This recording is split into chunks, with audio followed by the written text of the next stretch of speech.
Hi, this is a quick tutorial on Google Drive. All right, to get to Google Drive, there are multiple ways that you can get to it, but like anything Google, you simply type in what it is that you're going to, that is google.google.com. So I typed in drive.google, boom, and it came up. Okay, drive.google.com, and it took me to my personal Google Drive. Now, I use Chrome. I choose to use Google Chrome all the time because I just don't have a lot of the glitching and errors that I seem to have with Explorer and Firefox. So, and since I do use Google Classroom and a lot of their tools, it seems to work really well. So, if you notice on the left side, we're going to find some different navigational spots. We've got My Drive, and so everything here are some different folders that I've created, and then some of the latest things, which happen to be tutorials for an assignment. Hello, Professor, who's grading these probably as she listens.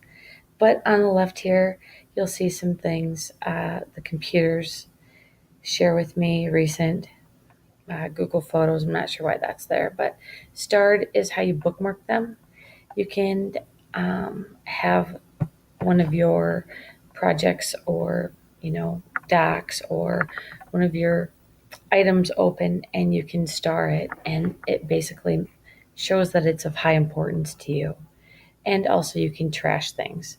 It only saves it for a certain amount of time before it really gets rid of it. But let's say that you wanted to start something new. You hit the new button. See how that works? Okay, so then you would hit folder if that's what you want. You want to upload new folder, new file up there. I mean, new folder there, and blah, blah, blah, all this stuff. We could go to more. We see all kinds of cool stuff. And there's even more down here. Okay, so there are all different things that you can open new things. I'm not going to explain that more because it's pretty self sufficient. But if we were to come over here and we were to click on the grid, that's going anything Google that you click on, you're going to see the grid where it talks about all the apps that are available, where you can access anything Google. Okay. Then you get to the bell, which talks about your notifications if they needed to notify you of any activity and your account information.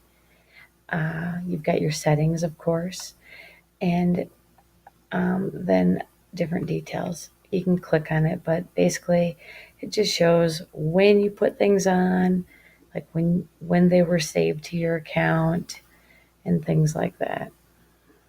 Pretty boring stuff. Okay, so but if we click on settings, notice we've got all different kinds of things here. Okay, if we wanted to convert some uploads, okay, if we wanted to convert them to Google Docs, that would be one way to do things. Bring files from Word into Google Docs and such. Okay, but this is what I want to talk about, the list view. Okay, let's get rid of this first. Notice it's kind of got a grid view right now. Let's just look at some things and let's see how they look.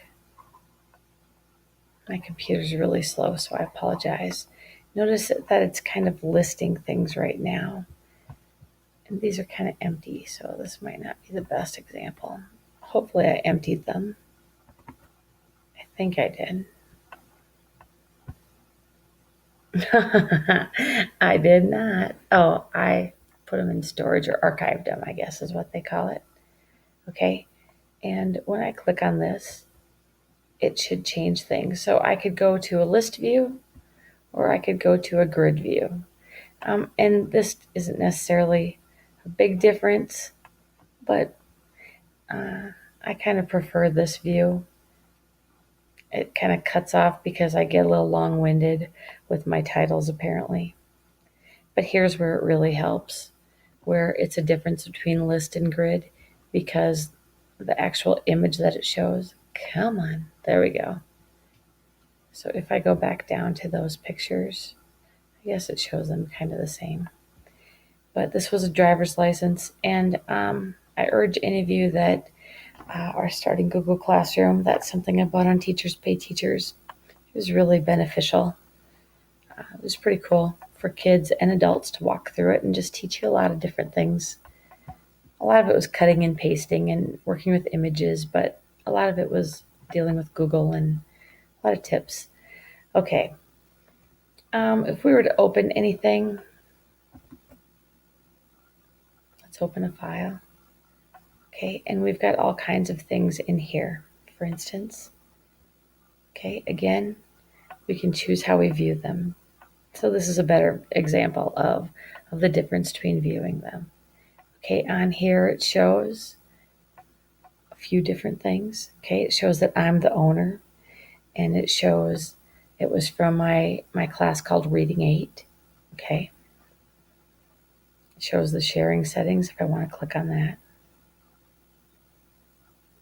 Okay, I didn't share it with anyone, but I can get the link, or I can type in their email addresses and share with anyone I so choose.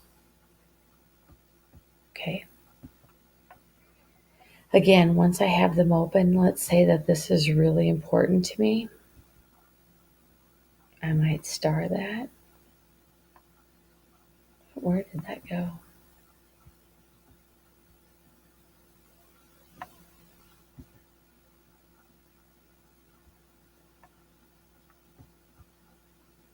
Oh, it took me to my starred things, and I don't have any starred. Okay. So anyway, it shows all the, oh, I shouldn't have.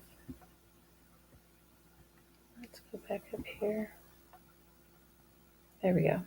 Okay, so it shows all the different files that I have access to. And if we were to look too, we could find that are shared with me, all the different files that are shared with me, for instance. So these aren't ones that belong to me. These are files that were shared with me, whether it be from a conference I attended or from things that I had purchased or things, I guess, student work that was shared with me. I often will assign like 2 or 3 questions to a group for a day of reading. That's what those were. So I hope that this has helped you somewhat. If you have any questions, please feel free to send an email, and I'll do what I can to answer your questions. Thanks.